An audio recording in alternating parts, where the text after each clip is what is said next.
Guarantee ಹಣ ಬಾಕಿ ವಿರುದ್ಧ ಬಿಜೆಪಿ ಸಮರ ಸಾರಿದೆ. ಸಿದ್ದರಾಮಯ್ಯ ಆಲ್ ಈಸ್ ವೆಲ್ ನಾಟಕ ನಿಲ್ಲಿಸಿ ಅಂತ ಆಕ್ರೋಶವನ್ನು ವ್ಯಕ್ತಪಡಿಸಿದ್ದಾರೆ ವಿಜಯೇಂದ್ರ ಅವರು. ಮುಖ್ಯಮಂತ್ರಿಗಳ ವಿರುದ್ಧ ವಾಗ್ದಾಳಿಯನ್ನು ನಡೆಸಿದ್ದಾರೆ. ಆರ್ಥಿಕ ಪರಿಸ್ಥಿತಿ ಬಗ್ಗೆ ಶ್ವೇತಪತ್ರ ಹೊರಡಿಸಿ ಗ್ಯಾರಂಟಿ ಅನುಷ್ಠಾನ ಆಗಲೇಬೇಕು ಅಂತ ಹೇಳಿದ್ದಾರೆ. ಚುನಾವಣೆ ವೇಳೆ ನೀಡಿದ್ದ ಭರವಸೆಯನ್ನ ಈಡೇರಿಸಿ ಅಂತ ಆಗ್ರಹಿಸಿದ್ದಾರೆ. ಲೋಕಸಭಾ ಉಪಚುನಾವಣೆಯ ಸಂದರ್ಭದಲ್ಲಿ ಹಣ ಹಾಕಿದ್ರು, ಈಗ ತಾಲೂಕು ಪಂಚಾಯತ್ ಜಿಲ್ಲಾ ಪಂಚಾಯತ್ ಚುನಾವಣೆಯ ಸಂದರ್ಭದಲ್ಲಿ ಹಾಕ್ತಾರೆ.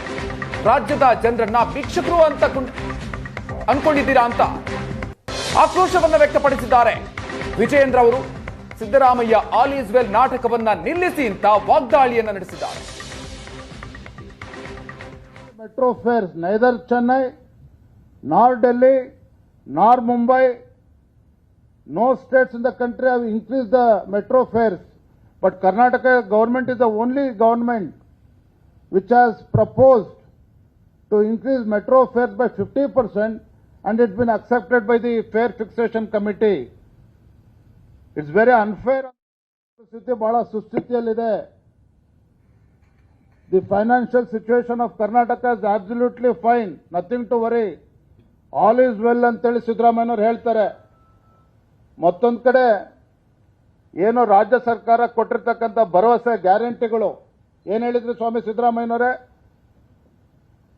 ಕಳೆದ ಸಾರ್ವತ್ರಿಕ ಚುನಾವಣೆ ಮುಂಚಿತವಾಗಿ ತಮ್ಮ ಮ್ಯಾನಿಫೆಸ್ಟೋಲ್ ಹೇಳಿದ್ರಿ ಪ್ರತಿ ತಿಂಗಳು ಏನು ತಾವು ಕೊಟ್ಟಂತ ಗ್ಯಾರಂಟಿಗಳು ಭರವಸೆಗಳನ್ನು ಈಡೇರಿಸ್ತೇವೆ ಅಂತೇಳಿ. ಆದರೆ ಇವತ್ತೇನಾಗಿದೆ ಪರಿಸ್ಥಿತಿ? ಕಳೆದ 4-5 ತಿಂಗಳುಗಳಿಂದ ಮಹಿಳೆಯರಿಗೆ ಗೃಹಲಕ್ಷ್ಮಿ ಯೋಜನೆ ಹಣ ತಲುಪ್ತಾ ಇಲ್ಲ. 2,000 ರೂಪಾಯಿ ಕಳೆದ 5-6 ತಿಂಗಳಿಂದ ತಲುಪ್ತಾ ಇಲ್ಲ. ಕಳೆದ 6 ತಿಂಗಳಿಂದ 5 ಕೆಜಿ ಅಕ್ಕಿಯ ಬದಲಾಗಿ ಹಣವನ್ನ ಟ್ರಾನ್ಸ್ಫರ್ ಮಾಡ್ತಿದ್ರೆ ಅದನ್ನು ಕೂಡ ಕೊಡೋದಕ್ಕೆ ಸಾಧ್ಯ ಆಗ್ತಾ ಇಲ್ಲ. ಹಾಗಾಗಿ 5 ಕೆಜಿ ಅಕ್ಕಿ ಹಣವನ್ನು ಕೂಡ ಕೊಡ್ತಾ ಇಲ್ಲ.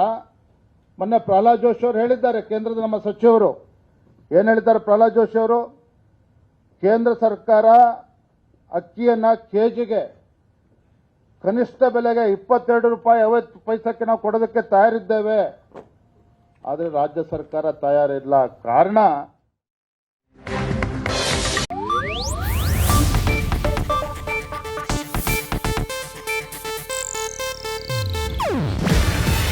ಇದು ಏಷ್ಯಾನೆಟ್ ನ್ಯೂಸ್ ನೆಟ್ವರ್ಕ್ ಪ್ರಸ್ತುತಿ.